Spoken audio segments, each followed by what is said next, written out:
demand for N95 masks is way ahead of production. And the N95 mask is the safest mask you're going to have, and especially for our frontline workers. So that's why we need things so desperately.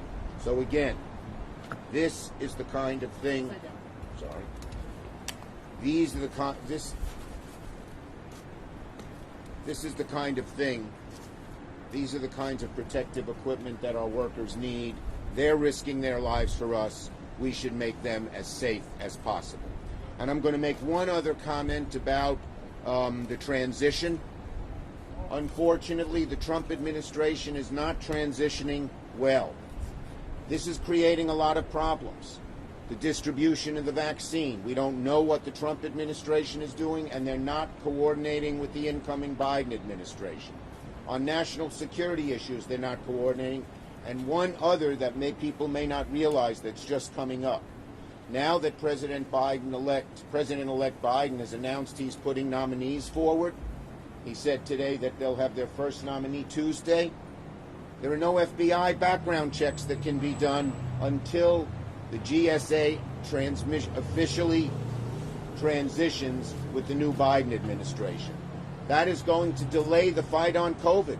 If the appointees of the Biden administration, especially those involved in fighting COVID, can't get their FBI background checks, which are lengthy and take a great deal of time, the FBI interviews all kinds of people, it's going to hurt the health of the American people. So we're renewing our plea to the Trump administration.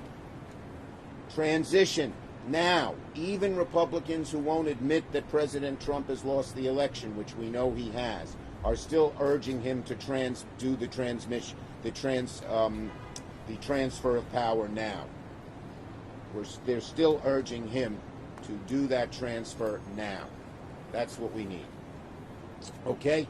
Questions on this, and then I'll go to the Long Island situation. Senator, did you speak to the president-elect about the scope of the bill, and what was his reaction to it? Yes, I met with the president, as you know, on Friday in Wilmington, Delaware. The president believes, as Speaker Pelosi and I believe, we need a strong bill that includes things like aid to state and local governments, that includes things like money for increased testing and money to distribute the vaccine. I'll say it again. Thank you, Senator. Okay. President-elect Biden,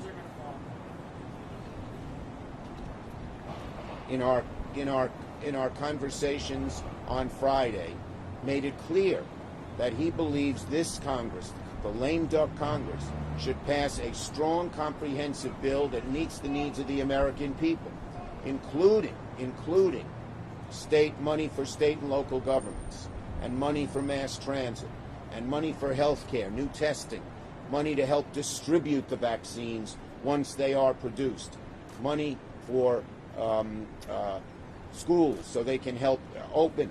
So there are many things we need in a comprehensive bill, and we hope the Republican Senate will go along and do the things that are needed. And in your view, but he's next.